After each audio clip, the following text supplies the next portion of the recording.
예, 솔몽입니다. 이제는 아마도 내년부터 이제 깡통 정세가 많이 나오게 되지 않을까.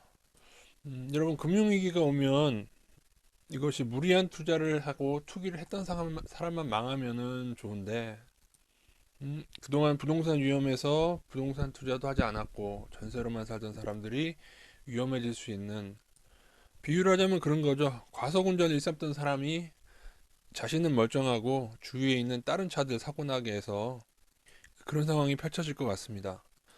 깡통 전세, 은행 대출을 통해 구매한 아파트 가격이 내려가면서 집을 팔아도 대출금과 전세금을 돌려주고 나면 집주인에게 이익이 없는 집을 지칭하는 말.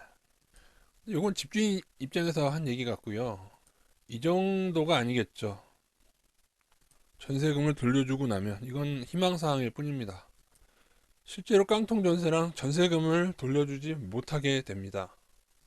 이거는 사실 작년 초에도 집값이 하락이 아니라 전세금 하락에서 이미 전세금만 조금 하락했을 뿐인데 이사 가려는 사람한테 전세금을 못 내주는 그런 집주인이 늘어나고 있다는 뉴스입니다. 이 마당인데 앞으로는 어떻게 될 것인가?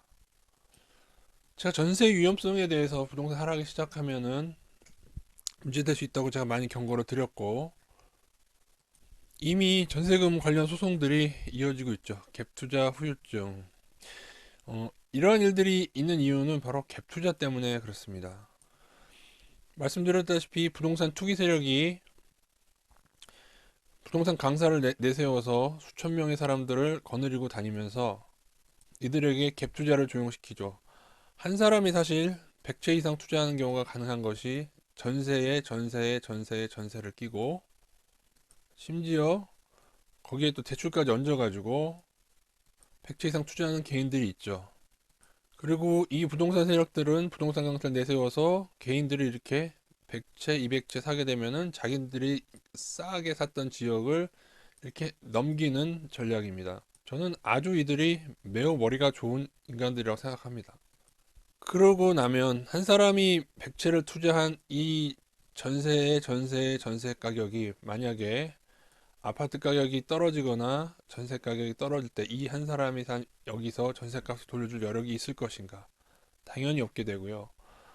그래서 사실 2008년도에도 1인 100채 이상 투자하던 사람들이 많이 파산을 했었습니다.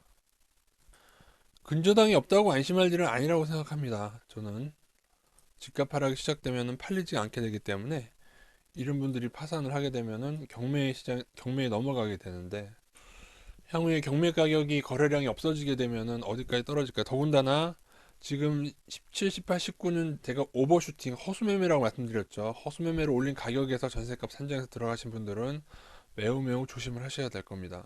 작년 9월 뉴스입니다. 갭 투자의 전설도 고수들이 집을 팔았다. 그러니까 제 생각이 맞죠. 진짜 투기 세력들은 작년, 재작년에 호가를 허수로 실거래가 허수로 올리면서 이들은 처분을 시도했다는 거죠.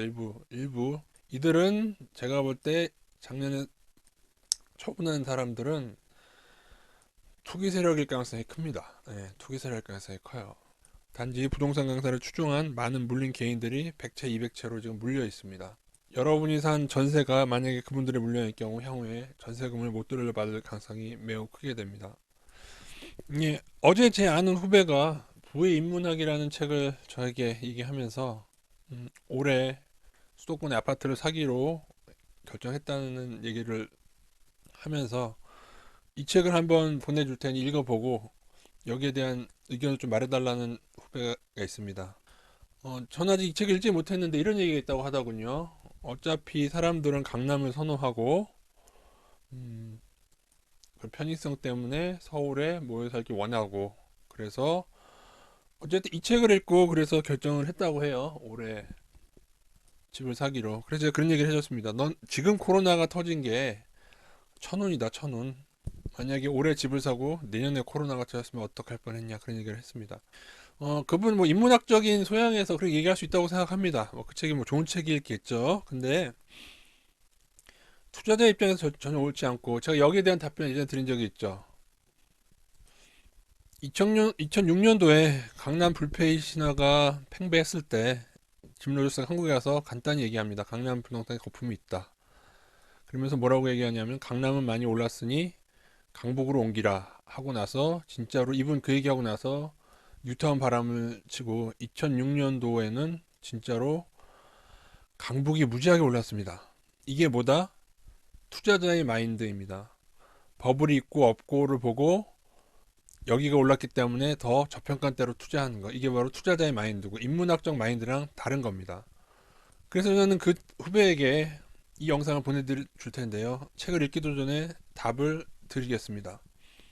똑같은 얘기를 하고 싶죠. 강남이 올랐으니 강북으로 옮기는 게 좋을 것이다. 그렇게 얘기하고 싶지만은 강북도 이미 올랐으니 그러니 차라리 베트남이나 훨씬 더 싼 지역에 투자하는 게 좋을 것이다.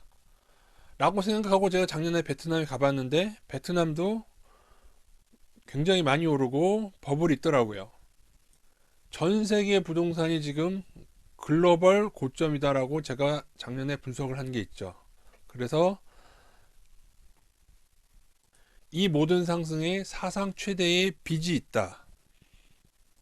지금의 상승은 전셋값에 대출에 심지어 전세금에도 대출이 있는 레버리지를 더한 구조에 의한 상승이며 실거래가 허수의 상승까지 더해졌으며 지난 시간 말씀드렸듯이 국토부까지 여기에 가담돼서 그러니까 모두가 아니고 일부 나쁜 비리 공무원들이 가담돼서 벌어진 일들이다. 그러니 전세금 있으신 분들은 전세금 털리지 않을 걱정하시고요. 그래서 결론 내리겠습니다.